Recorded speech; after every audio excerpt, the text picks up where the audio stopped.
Cheers. Yo, what is going on, Lakers Nation? What is up, YouTube? Good morning. Welcome to episode 16 of the Lakers WattsCast. If you're new here, please like the video, subscribe to the channel if you haven't already. This is your 30-year-old dad who has no basketball skill coming to talk to you about the Lakers. And we have a good time over here. So wanted to start the morning off right, best way I know how, especially on a Lakers game day, even though I don't know who all is going to actually play.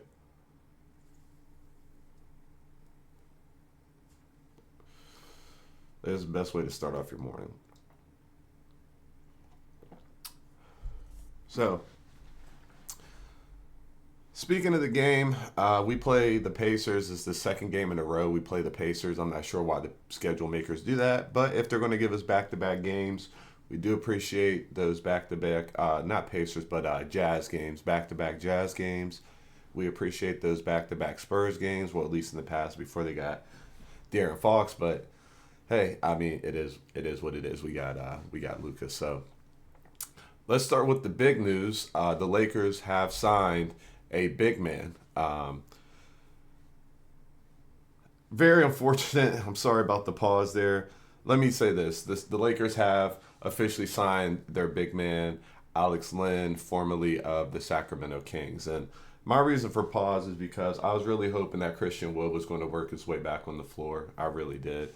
And I thought he would be a good fit. A tall guy, stretch five, good rebounder, not the best defender, not the biggest body, doesn't have a lot of bricks in his back pocket, but he's got enough. And what really sucks is one of the Lakers pages, I don't know if it's a fan page or what, but tweeted at him like, hey, what's going on? What's the update? Because we obviously need a big man. And he said he's progressing and to stay tuned. It won't be long. Unfortunately, he's said that multiple times before, and he literally said that maybe an hour before news broke that he got cut. And I don't know what's up with the sources, because when I originally got the news, it said that we were waiving Cam Reddish, and then maybe 10 minutes later, they switched it and said it's actually going to be Christian Wood. So, unfortunately, we were never really able to see what Christian Wood got to do, but we do have Alex Len coming in, which is exciting. So let's talk about him. I got a couple things pulled here. So I pulled up one of my favorite pages, StatMuse, and looked up Alex Len, and well, this is embarrassing. Sorry, I can't answer questions about other leagues and competitions yet. Well, he's an NBA player. Let's see if we can do this.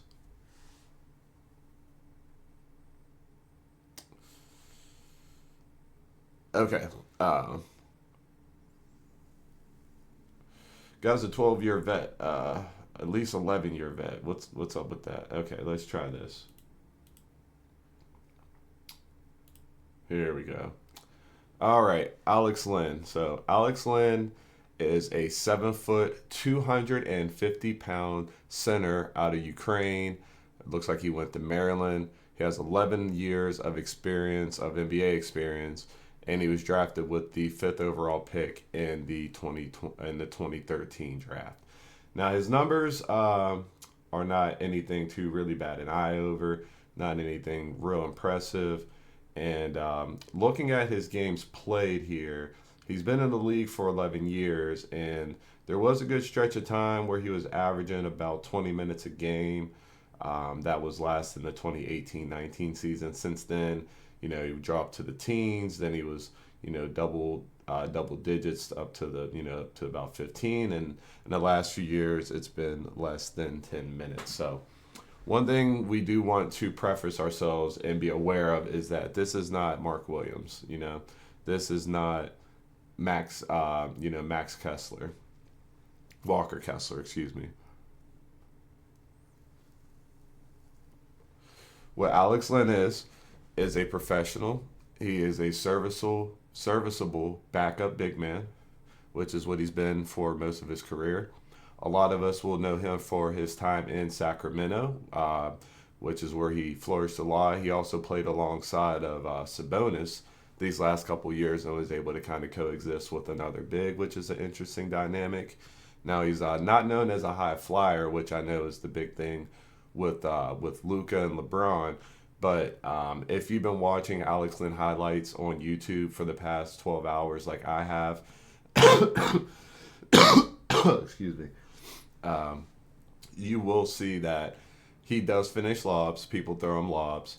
And although he's also not really known as much of a defensive player, there are a lot of blocks on his tape, which you could expect from a 7 footer. You know, if you're that tall, if you play in the paint, there's going to be people who are smaller than you that are going to challenge the rim, and you're going to get some blocks. But I've seen him get some blocks against some other big wings and some other centers, and he's physical, man. He is a force down low. He's not a pushover, and I think that's why this signing is actually good for us because I believe Jackson Hayes is going to continue starting. You know, after the debacle we had with the trade for Mark Williams, we were very limited. So I think we're actually doing really good with the resources that were available. Jackson Hayes is a rim running, high energy player. So he does fit with LeBron and Luka. He as long as he tries to rebound and tries on defense, we're going to have to live with it. And we can live with it because of our offensive firepower. So as long as he's given that effort and the whole team is playing with effort like we've seen in these last few games, I think we're going to be fine. But he does give that physical dominating presence. So when we go up against, you know, the big guys, the Steven Adams, the Jokers, even like somebody like Chet, Sabonis, you know, hopefully, you know, Anthony Davis gets healthy and Garland and Lively, they all get healthy because there's a chance we could even see them in the playoffs.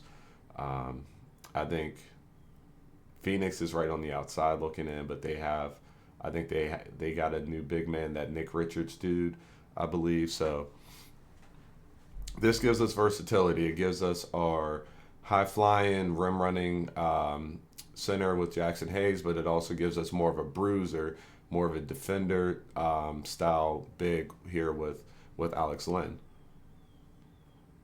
So I think just the flexibility, if nothing else, is a big key, a big pickup for the team, and that's what I like. The versatility. Versatility should be good with the different type of players we have. We have some highly highly leaning offensive players. We have some highly leaning defensive players, and we have some people who kind of split a little bit. You know, like your DFSs. So it offers a good mix up for us. So that's good. And we still have Koloko. We still have Jemison. Now, granted, they are on two-way contracts, so they can play 50 total games or be active for 50 total games, 50 apiece. And Jemison's come on here relatively more recent. We haven't seen Koloko on the floor a whole lot here more recently, and I think that might be because we've used a lot of his games, and Jemison still has a lot of games left to offer. That's my thought, because I thought Koloko was actually playing pretty well, but he does kind of fall into that same category with Jackson Hayes, where he's not that big, like that heavy. I think he's also around 215, 220. So I think the appeal with Jemison and also here with Lynn is their weight, so for lack of better words there. All right, so um, Alex Lynn, I think he's going to come in. He's going to play backup.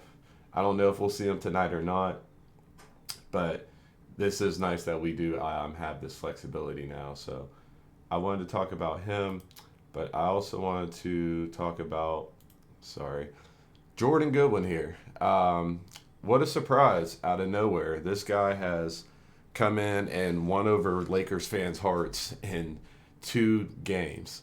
But, I mean, I'm one of them. He's 6'5", which I didn't know that. Dude's 6'5", 220. So he weighs just as much as Jackson Hayes, which is kind of crazy to think about. But this dude's scrappy, man.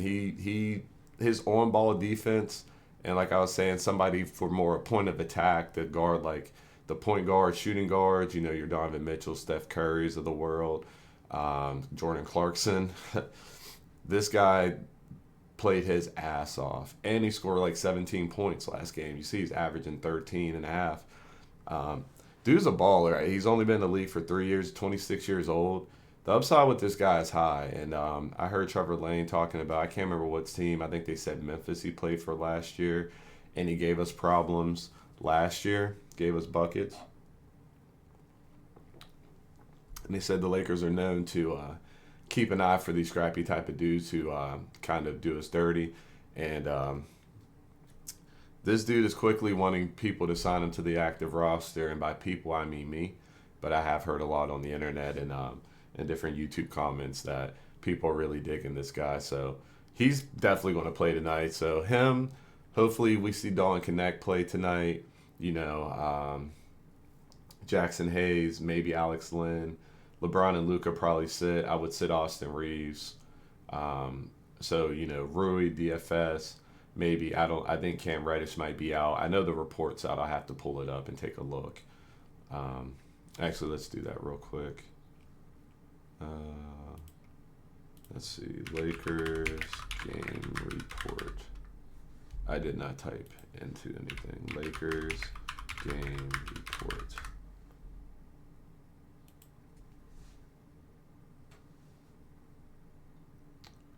Okay, so Gabe Vincent's out. Cam Reddish is out. Dorian Finney-Smith is out. Yeah, I don't know. I don't know. Well, hopefully we see Dawn Connect. He's not on the injury report here at all, so we should see him. We'll see Shake, and we'll see Jordan Goodwin.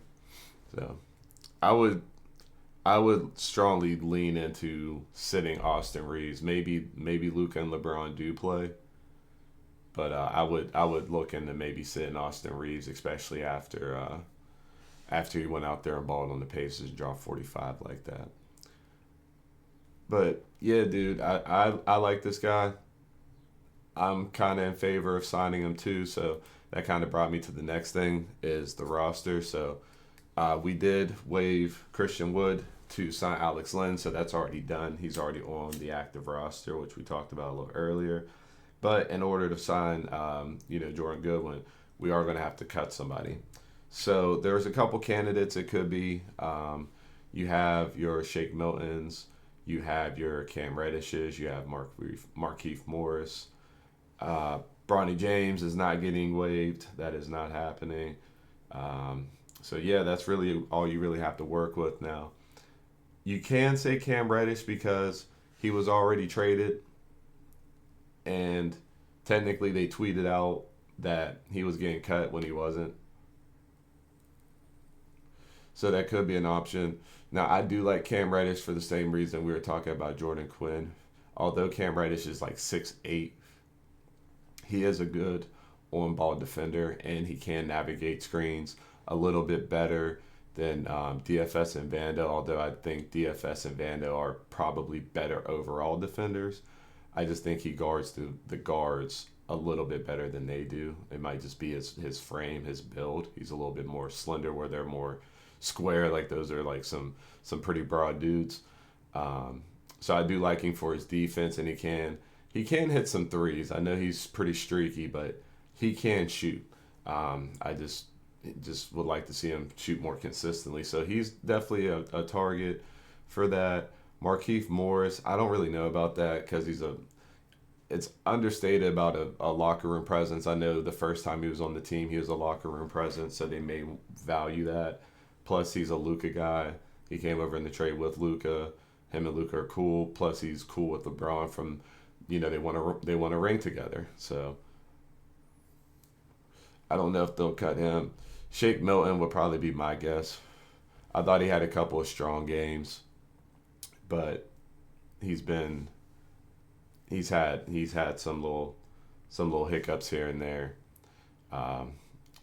outside of those couple of strong games. So I don't know. I would try to probably keep Cam for his defense. Shake would probably be the most expendable one, in my opinion, unless he comes out and proves to be a good defender on ball and on guards. So we'll see what happens with that. But I think that's going to do it. We're going to try to keep these videos a little bit shorter. In the future, I might go a little bit longer, but I think the 10 to 15, maybe 15 to 20 minute spot is kind of a good sweet spot for us. So anybody who's made it to this point in the video, I do appreciate you watching. We appreciate you being here. Cheers. Go Lakers. Let's get this dub against the Jazz. Regardless of who plays, don't matter. And we'll catch you next time. GG's.